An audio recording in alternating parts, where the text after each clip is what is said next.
Welcome to our 28th episode of From the Horsebox, and a special welcome to our new bridge playing listeners. It was great that people enjoyed listening to Andrew, so let's hope they play the cards right and continue to enjoy our podcast. Meanwhile, you've been busy with the horses, Claire, and Peter Roselli, our family patriarch and previous podcaster, is about to become a nonagenarian. I couldn't have put it better myself, and as we all head towards winter, we've called today's episode Autumn at Alderford. However, I'm sure you'll agree there's no slowing down as the year ends, it's all go, and Rob Bebbington is going to get us all up to speed. Here we are at Alderford, near Whitchurch, where you can enjoy endless outdoor pursuits and 47 acres of amazing countryside. Rob, you described Alderford as a place for all people. You run so many activities and events. Tell us what's on offer here. Well, at the moment we've got our Halloween event on, so we're scaring people to death, or hopefully not to death. And then that will cease on the 31st through into Bonfire Night on the 5th. So Bonfire Night's been a bit of a staple in the diary from the year dot, really. Whereas all the other things have kind of fit in around it now. But Bonfire Night should see 5,000 people, sort of fun fair, fireworks. We do 2 lots of firework displays. So we do a sound sensitive one for the little ones, and then a big main display as well to try and top it off. Through to, we try and do sort of events for all seasons, really. So, but your regular activities are very much, as you say, seasonal, with the swimming and the... Yeah, so we've got people wild swimming all year round. They are fairly hardcore, shall we say. We don't like to say mad, we like to call them quirky. Customers get a bit annoyed if you call them mad, but yeah, so they're swimming all year round, through to paddleboarding all year round, and then into aqua park, which starts at Easter, is it? As soon as we get the water temperature anything like right, and we'll start with that, and canoeing and kayaking. And your regular things again, so dog walking? Yeah, people coming for exercise, getting out into the countryside, just having a break, and it's a brilliant place because once you've walked around, you've earned a coffee and a cake. Oh, that sounds good.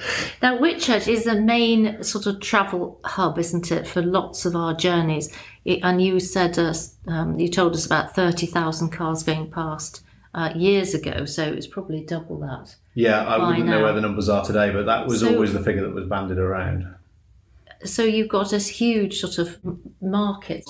When I started the business, we hated the bypass because it was always this big noisy thing there. And now, as the trees and everything have matured, we realise that actually it's our biggest asset in that people can be here within 2-hour drive. You can be a long way away. So actually, it's one of our biggest pluses. Well, it's critical to the whole thing, but we'll get to that in a moment. So to set the scene, your parents originally farmed here as arable farmers, and you had an idyllic childhood with your 2 siblings, but there was no lake. In 1991, it all changed.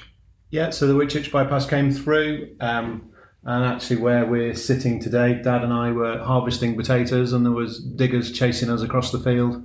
Dad had sold the sand and gravel, so we were harvesting the potatoes off it as quick as we could to try and get out of the way of the diggers. And I think in the end they did buy quite a few acres of potatoes because they were in such need of the sand and gravel. So they sort of chased us off the site. But all credit to Mum and Dad, they were the ones that wanted it all landscaped and planted up. So, Rob, whose idea was it to have the lake? Because that's obviously central to Alderford. So was it something that was driven by the family or the planners or geography? I think it was something that was always in Mum and Dad's mind. They kind of had the vision for it, knew what they wanted to achieve. And so I was only 15 at the time, so I was still at school and not really part of it then. So it was all credit to them that they were influential in what trees were planted, how the shape of the lake was finished and everything like that. So it was all their vision, that really. So the planners were helpful with all that? I wouldn't say they were always helpful. I think they were very hard to deal with when you're dealing with big construction firms like that. Dad employed a really good man who was able to deal with them, and Dad sort of handed it over to them. because they were very hard to deal with. I know he speaks very highly about the man who acted on his behalf. So how big is the lake, and what was it originally stocked with? So 15 acres of water, and it's always been a trout fishery from day one, and that was Mum and Dad's sort of idea. That's the route that they took, and from literally as soon as the bypass was finished being built, I think within 12 months it was open as a trout fishery. And can you still fish today? No, so I was the one that spoilt that, really, in that I took over in 2011, and we were still doing trout fishing then, and I sort of soon realised that actually being here, running it, the trout fishermen were an older, more select group and dwindling numbers, and so I realised that selling somebody a piece of cake and a coffee was a lot easier than trying to keep a fisherman happy. Yes, so they've been replaced by the swimmers. Yeah, absolutely. And this amazing sort of spring-fed water is obviously regularly tested. You mentioned that you had 50 lifeguards trained in open water swimming. Yeah, so at the peak in summer, we do all our training in-house as well now. So we've got our staff trained as deployers, so we do all our own in-house training. We feel it's more appropriate to our site rather than them coming with their own qualifications. Yeah, the water, pretty well, we're very fortunate in the water quality, and it's one of the start of the tributaries for the River Severn. So we are not all, but almost all spring fed. As you swim out, you can feel all the cold springs coming up against you. Oh, lovely. Are you one of the trained 50? No. Oh. I don't know. I don't think I'm trained to do anything. So the lake's a really good habitat for flora and fauna. So what do you think it hosts? So we get all sorts of bits and bobs here. We get all the usual sort of normal stuff. We get a few egrets coming through every so often as well. I think they're making their way onto the moss. We've seen an otter a couple of years back. So it's nice to see one of those here. Probably wouldn't have gone down too well with the fishermen back in the day. Oyster catchers, always welcome to see, but it's quite interesting now with people walking around all the time. You tend to see the wildlife early morning and then it disappears, and then we just get left with a few ducks floating about, and then as soon as people finish at sort of 5 o'clock again, it all comes out again. They look at their watches and... Yeah, exactly. Yeah. They can see when there's people walking around with dogs, and actually it disappears and then starts again. So do you think the lake provides a migratory stop at all for definitely different species? Yeah, definitely. Egrets, where are they from?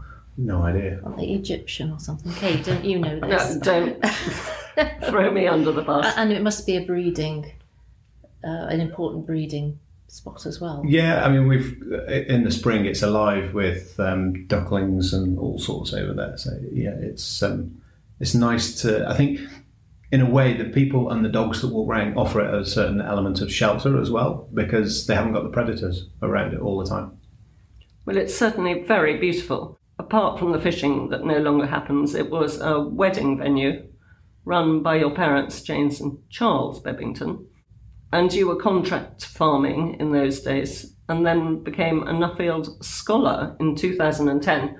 Now, From the Horsebox loves a Nuffield Scholar. I think you are our third. Tell us where the scholarship took you and what it meant to you.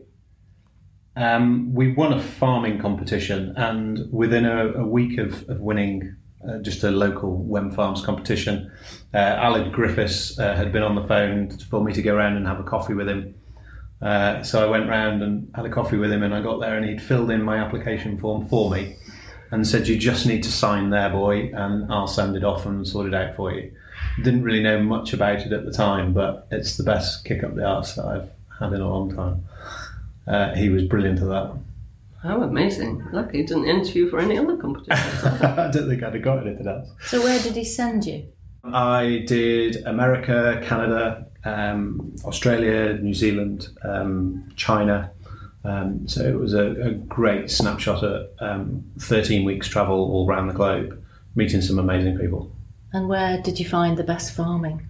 Just all different sorts. So the reason I probably have opened a cafe was I bumped into a lady in Tasmania who had a cheese shop, and her name was Jane Bennett, and just called in one day as I was driving past, and she could tell me that she learned to make cheese in a place in the UK that I'll have never heard of called Whitchurch. And so anyway, she'd learned to make cheese with Jill Hutchinson Smith, and had subsequently opened a farm shop in Tasmania on a road similar to ours, and had got this great business that she'd got there set up, all on the back of... And that was just a chance meeting? Just a chance meeting. So we sat down in the sunshine and drank 2 or 3 bottles of lovely white wine, and I sort of left that visit thinking, well, I can do this. You know, it can't be that hard to do this. So that's probably what spurred me on to open the cafe. Gosh, that's quite something. Whitchurch, the centre of everything cheese, and farm shop, fancy farm shops and wonderful produce. Well, Tassie's also really into its food and everything now, isn't it? Amazing. Yeah, Brilliant. Returning from your travels in 2011, you joined the family business. You still farm locally and run a large storage operation, but you have swapped your nuptials for nautical activities at the lake.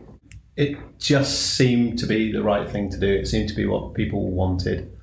And there was many a time when I almost stopped all of the wild swimming. You go back sort of 6 or 7 years, and it was sort of a bit more niche. There wasn't that many people about, and it was costing a fortune to test the water. And anyway, we sort of stuck with it because, again, they like to buy a coffee and a cake afterwards. And then when COVID came, it just saw exponential growth. Alongside everything outdoor, you mean? Yeah. You know, you couldn't buy a wetsuit, you couldn't buy a paddleboard, everything went completely crazy. But I think it was an amazing time for people to reconnect with nature and actually understand that you don't need to go to a heated, chlorinated swimming pool, and actually there are some really nice places out there that you can do it elsewhere under different circumstances. Well, they couldn't anyway, half of them, could they? They were... No, especially with Wales closed as well, it sort of sent a whole other gang here as well. So it was a really good way to get people to find out where we were, what we did. With your farming background, you can obviously turn your skills to anything around here. You know, all these things, there's always something need fixing. What sort of things do you have to do day to day to keep it running? There's always something to do. We've got 2 full-time maintenance men on the go at the moment, and then there's myself and Dad as well that sort of get pulled in as well to tidy things up. It's great having so many people on site, but there's always things being destroyed and broken as well, and there's a lot of not so glamorous sides to my job, unfortunately, as well. And where we're sitting, you built this porter cabin, which looks as if it's sort of out of, you know, homes and gardens, and you built this. I don't mind. I'm probably a bit more practical. I don't really understand a lot of what goes on within the business with online and that sort of side of it, whereas I can understand screws, hammers and crosscut saws and things like that. In 2017, Darnford became Alderford. What's behind the name? The one thing when we asked most people as to what they thought was the most prominent thing here was the island with the alder tree on. And I learned a lot about trademarks at the time, so actually I realised that we couldn't have alder as a trademark, whereas we invented a word rather that we could buy the trademarks for, we could buy the website. So it had to be something that would fit in all aspects of the business, and Alderford seemed like a really nice fit. And I think the fact that people now refer to it as Alderford as sort of, that's what they know it as. And Ford is associated with water, isn't it? So yes, underground water. Stream. Yeah. And so it just sort of seemed to be a natural fit, and I think it's put us in good stead going forward. Yeah, no, it's a lovely name, and you particularly enjoy the seasons sort of thing, and it conjures up that too, doesn't it? Yeah. Tell us more about your events programme. Obviously, we've done Halloween and bonfire night. What's your Christmas activity? activities? Christmas activities, we've got a boat ride to see Father Christmas over on the island, and so the wish list from the team is that we can make them a toy workshop over on the islands this year. So we'll be doing that and putting in a bit of a bar for adults so that they can have a glass of mulled wine whilst the kids are taken to the toy workshop. Sounds dreamy. So we'll see how we can deliver on We that. might be booking in that. Well, there are all sorts of exciting things on. I've had a look at the website. That island provides a lot of fun, doesn't it? Because I've seen something which I'm sure Kate would be interested in. This captive on the island. It sounds like your thing, Kate. It says you can be taken hostage and have to find your way off. Yeah. On the back of the escape islands, escape rooms that have been so popular around the country, the team decided that they could also do it with what we'd got with the boats and the jetties and the staff that we'd got to keep them occupied on quieter days, and it's certainly been a brilliant thing like that. So maintenance team do get quite a few funny requests to make sort of real life human cages and things like that, and have lots of handcuffs and things like that on the island. So it's quite out there some days. Your staff must be pretty special to be able to adapt to all these different things. They're absolutely amazing. I find myself at 45 being like an old dinosaur, and yeah, they're a great young team and they take on lots of these challenges absolutely brilliantly. So sometimes you entertain up to 2,500 people a day? Yeah, we were busier than that in COVID, and I think we realised that it wasn't a place that we liked very much. We didn't feel like we were offering a good service, so we've cut it back. We limit ourselves to 2,500 people a day through the summer, and it feels like a nicer place. People are more have more space, more relaxed, and actually able to enjoy it more. It's not so stressful for everyone, is it? You have various managers, obviously, for different segments of entertainment, and obviously lots of people under them. Yeah, so we grew and grew and grew and completely lost control in COVID. And so we had to sort of regroup and come up with a bit of a system. So it was a great challenge to have, but also actually people really showed their true colours in COVID as well. And those people that really wanted to be part of the business and shared the vision, and they sort of, the cream will always rise, won't it? And I think we were absolutely chuffed to bits to get that opportunity to give people really good jobs and to let them become decision makers within the business. So yeah, it's been a really good process to go through. What are your future plans for this your festival, the Alderfest, next summer? That looks exciting. We're talking to various bands at the moment and dealing with various riders and all sorts. It's a world I know nothing about, but it's exciting. I had a first one last year, which I think was a great success. So we're just trying to build on that success and take it forward. So you haven't actually chosen who you're going to have headlining yet? We have, but contractually we're not allowed to say. We're not allowed to put anything on Facebook or anything at the moment. It's all very much When done. will that be sort of released? I'd like to get it out as soon as possible, but unfortunately it's one of those things that we're not able to at the moment. And did you say it's going to be an extra day? How many days? Yeah, so we're doing the Friday night and the Saturday this year. So last year was just the Saturday. So we've got a bit of a dance evening on the Friday, followed by an all-day family festival on the Saturday. Right, put it in your diary, Claire. People love the festivals, don't they? Your children enjoy ponies and bikes, both with horsepower. It must give you a lot of pleasure to see them enjoying the same things and the beautiful surroundings that you had in your childhood. Yeah, we had a brilliant childhood. I seem to remember getting thrown off a few ponies and thought, well, that's the end of that. I'm never getting on one of those wild animals again.